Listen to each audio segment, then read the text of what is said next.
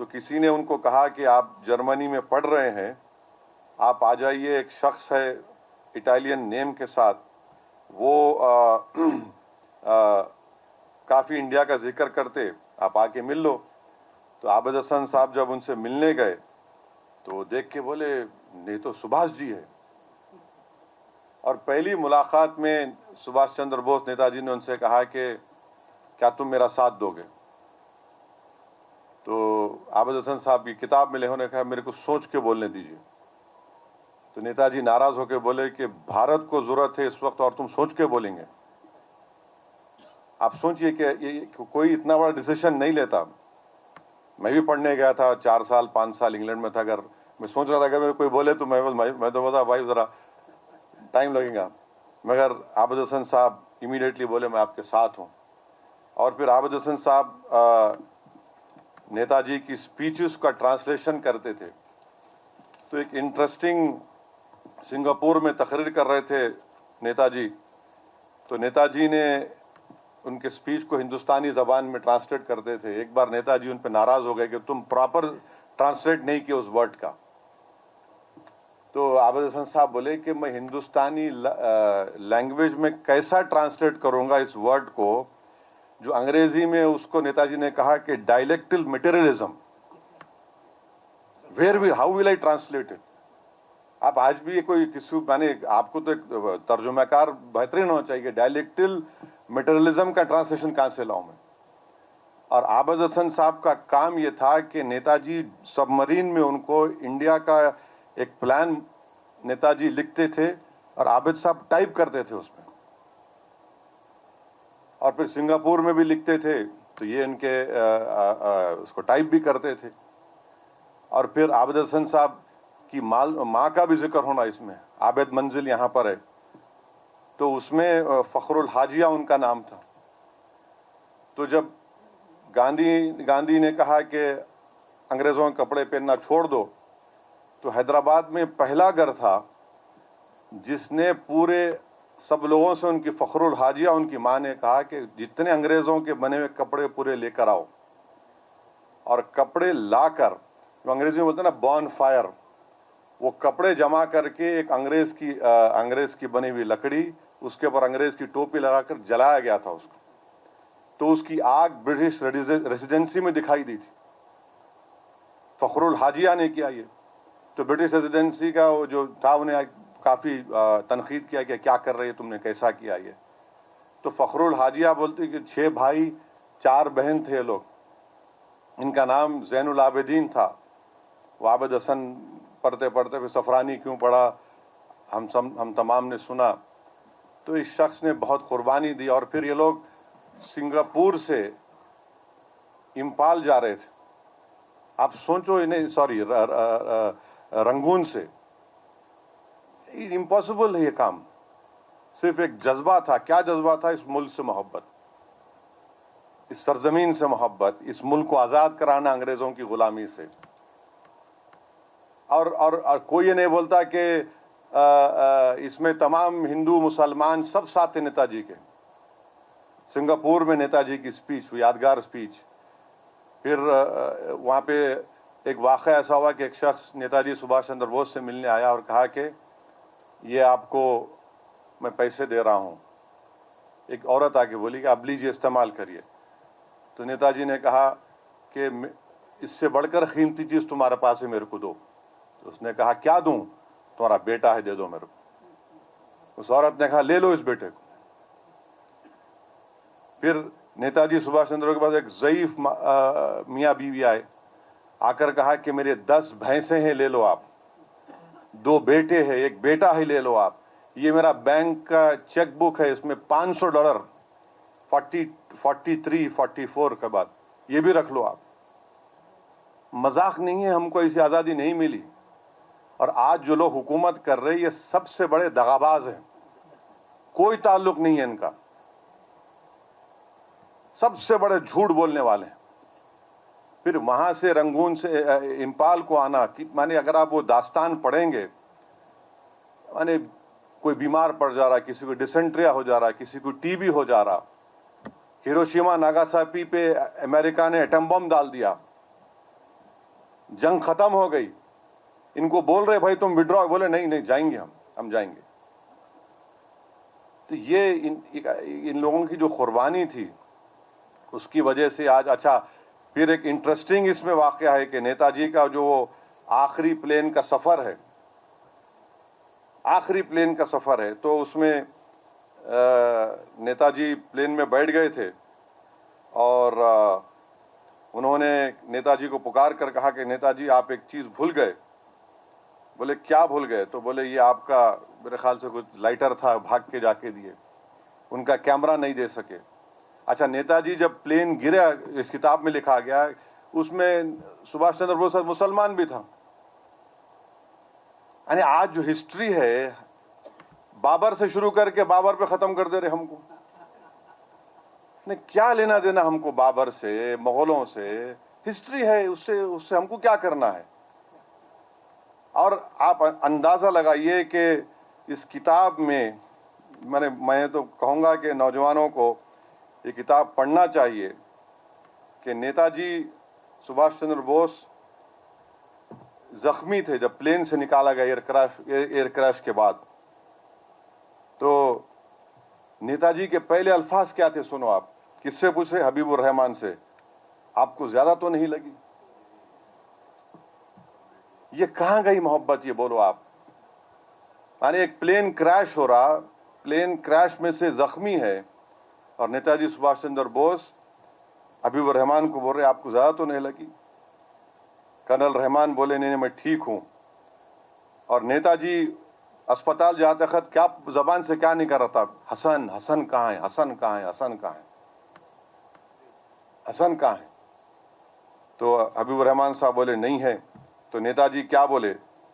نیتا جی ان کو بولے جب اپنے ملک واپس جائیں تو ملکی بھائیوں کو بتانا کہ میں آخری دم تک ملک کی آزادی کے لیے لڑتا رہا ہوں, یہ جنگ آزادی جاری رہے گی, ہندوستان ضرور آزاد ہوگا, اس کو کوئی غلام نہیں رکھ سکتا.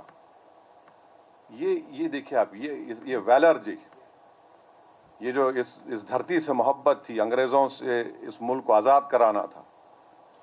اور تو یہ عابد حسن صفرانی کی جو داستان ہے, یعنی ایک لوگ یہ بھی نہیں بولتے کہ عابد حسن صفرانی صاحب بعد میں واپس آئے. 5 سال تک ان کے گھر والوں کو نہیں معلوم تھا کہ وہ نیتا جی کے ساتھ ہے. وہ یہ سمجھ رہے کہ جرمنی میں پڑھ رہا انہیں, جرمنی میں پڑھ رہے. بعد میں ایک انڈین نیشنل آرمی کا ایک سپاہی سنگاپور سے چھٹ کے آ کے بولا کہ یہ تو تمہارا بیٹا تو نیتا جی کے ساتھ ہے. عابد حسن صفرانی صاحب پھر واپس آئے حیدرآباد کو. اس کے بعد ان کو پنڈت نہرو نے کہا پہلے ان کو ایجپٹ کا کونسل جنرل بنایا, پھر ان کو ایجپٹ, پھر Baghdad, Syria, Senegal, Syria. I F S نہیں تھا, جب آئی ایف ایس نہیں تھا, نہرو خود کئی لوگوں کا انٹرویو لیے تھے. جو لوگ تھے انٹرویو لے کے ان کو آئی ایف ایس ابھی نہیں ہوا تو ان کو بھجائے وہاں پہ. اور پھر نہرو پارلیمنٹ میں گڑبڑ ہو گئی تھی کہ عراق میں یہ جو موجودہ جارڈن کے کنگ ہے ان کے دادا کے بھائی وہاں کے بادشاہ تھے. ریولیوشن آ گیا تو پارلیمنٹ میں اٹھ کے کوئی نہرو کو بولے کہ کیسے ہم لوگ اس کو محسوس نہیں کر سکے. تو نہرو اس وقت کھڑے ہو کے بولے کہ نہیں, ہم کو معلوم تھا, عابد حسن رپورٹ لکھ کے بھیجائے تھے کہ ایسا ہونے والا ہے. یہ دیکھیے یہ بات ہے, ہم کو نہیں معلوم بنگلہ دیش میں کیا ہو رہا ہمارے کو نہیں معلوم. وہ میں نے فور سائٹ جو تھا ہمارے لوگوں کا وہاں پہ اسٹیشنڈ ہے, مگر لکھ کے بجائے نہرو کہ دیکھو یہ چینج آ سکتا ہے عراق میں. پھر واپس عابد حسن صاحب واپس آئے حیدرآباد کو, اور پھر حسین شاہ ولی درگاہ کے پاس وہ ایک فارم خرید لیے تھے, وہاں پر وہ بیچارے موتیا اگا کر موتیا کے پھول بیچتے تھے. لکھ رہے وہ بڑی تکلیف میں بھی گزارتا تھا, اور اب میں شادی بھی نہیں کیے. پھر ان کے بھائی کے بچیوں کو, بھائی کے بیٹوں کو کافی پڑھاتے تھے. پھر بعد میں ان کا 1984 میں شاید ان کا انتقال ہوا، دائر امیر مومن میں ان کی تدفین ہوئی. کوئی پوچھنے والا نہیں، کوئی بولنے والا نہیں. اتنے بڑے جیالے لوگ ہمارے حیدرآباد سے نکل کر اس ملک کو آزاد کروائے، اور آج ہم کو آج لا کے کھڑا کر دیتے کہ ان کے کیا ہے، ان کی ونشب ہے، بابر کے ہے، فلاں ہے، یہ ہے. کہاں سے شروع ہوتے نہیں معلوم، کہاں ختم کرتے. بہرحال یہ باتیں ضروری تھا یہ کرنا، یہ باتیں بتانا ضروری تھا آپ لوگوں کو. اور میں امید کرتا ہوں کہ یہ سب چیزیں، اور ایک جگہ پر جے ہند کا تو سلوگن آج بھی ہم دیتے ہیں. جے ہند کا سلوگن آج بھی ہم دیتے ہیں. ہم امید کرتے ہیں کہ ہمارے وزیر اعظم 15 اگست کو آپریشن سندور کی تعریف کرنے کے بعد جے ہند بھی بولیں گے.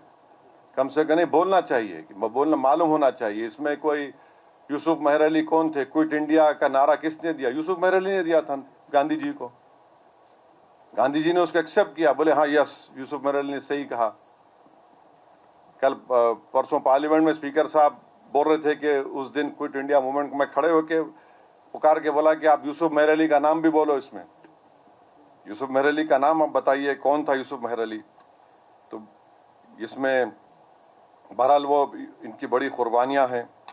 بس میں اتنا آپ کو یہ کہنا چاہوں گا کہ اگر مذہب کی بنیاد پر کوئی اس ملک کو کمزور کرنا چاہ رہا ہے اور کسی ایک مذہب کو برا دکھانا چاہ رہا ہے تو سب سے بڑی جھوٹ ہے.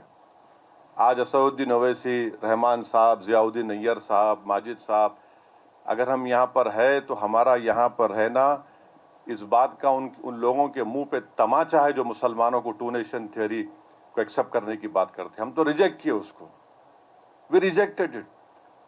ہمارا تعلق ہی نہیں تھا، ہمارا کوئی تعلق ہی نہیں تھا. اور اتنے بزرگ یہاں پر ہمارے ہیں.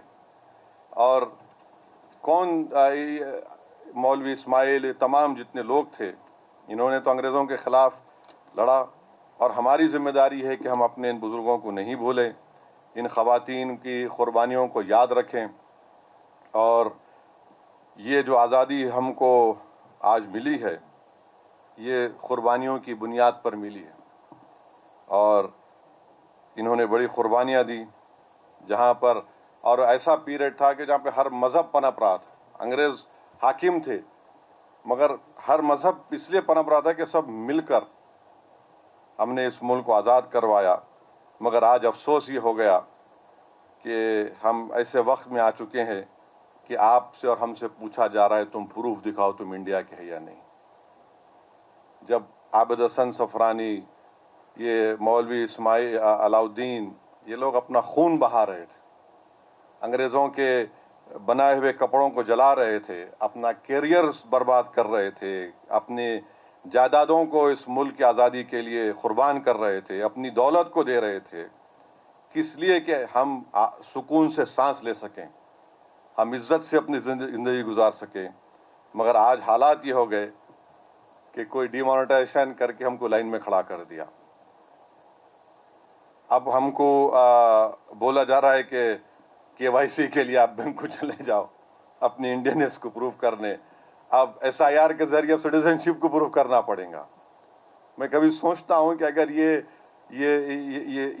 لوگ اگر زندہ ہوتے، عابد حسن صفرانی صاحب، مولوی علاؤدین صاحب، طور باز خان صاحب، کیا کرتے تھے ہوں گے یہ لوگ. میں نے ایک اتنی افسوس کی بات ہے کہ اس طرح کا آج ہم یہ حالات ہمارے ملک میں دیکھ رہے ہیں. بہرحال ہم کو اس ملک کی سب سے بڑی خدمت ہم یہ کر سکتے ہیں کہ ہم ان بزرگوں کی قربانیوں کو یاد رکھیں، اور ان کی قربانیوں کو اگر ہم رائیگاہ نہیں جانا چاہتے تو ضروری ہے کہ ہم جدوجہد کریں، ہم لڑیں، اس ملک کو مضبوط بنائیں. دیکھیے آج کوئی حکمران ہے، کل نہیں رہیں گے. چنا ریڈی صاحب میرے ساتھ MLA تھے، ہم لوگ 1999 میں MLA تھے. تو جب تک ہم اپنے جذبہ قربانی کو زندہ نہیں رکھیں گے اور ہم لوگ اس ملک کو اگر مضبوط بنانا چاہتے ہیں، اور خاص طور سے آج کے ماحول میں